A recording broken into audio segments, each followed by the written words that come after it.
উসমান হাদির হত্যাকারীদের বিচারের দাবিতে সোমবারও বিক্ষোভ মিছিল করে ইনকিলাব মঞ্চ।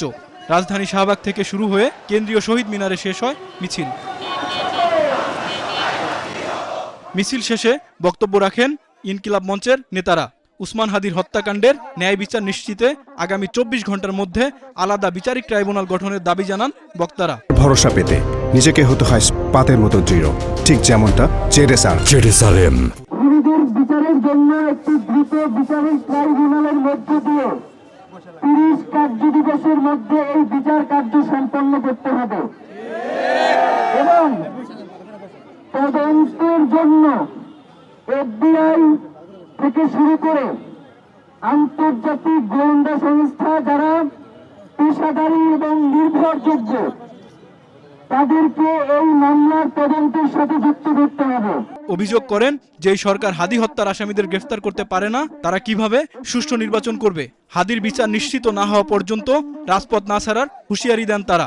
বাংলাদেশের জনগণ মুখিয়ে আছে কখন ইনকিলাব মঞ্চ ঘোষণা দিবে এবং তারা রাজপথে নেমে এসে যা পারে তাই করবে। আমরা সেটা হতে দিচ্ছি না। তার মানে এই না যে আমরা শেষ পর্যন্ত দেখে যাবো যে আপনারা কি করেন। ছাগল দিয়ে কোনোদিন হাল চাষ হয় না। বাংলাদেশে কোনো নির্বাচন হবে না যতক্ষণ পর্যন্ত আমার ভাইয়ের হত্যার বিচার না হচ্ছে। আগে আদি ভাইয়ের হত্যার বিচার হবে, তারপরে নির্বাচন।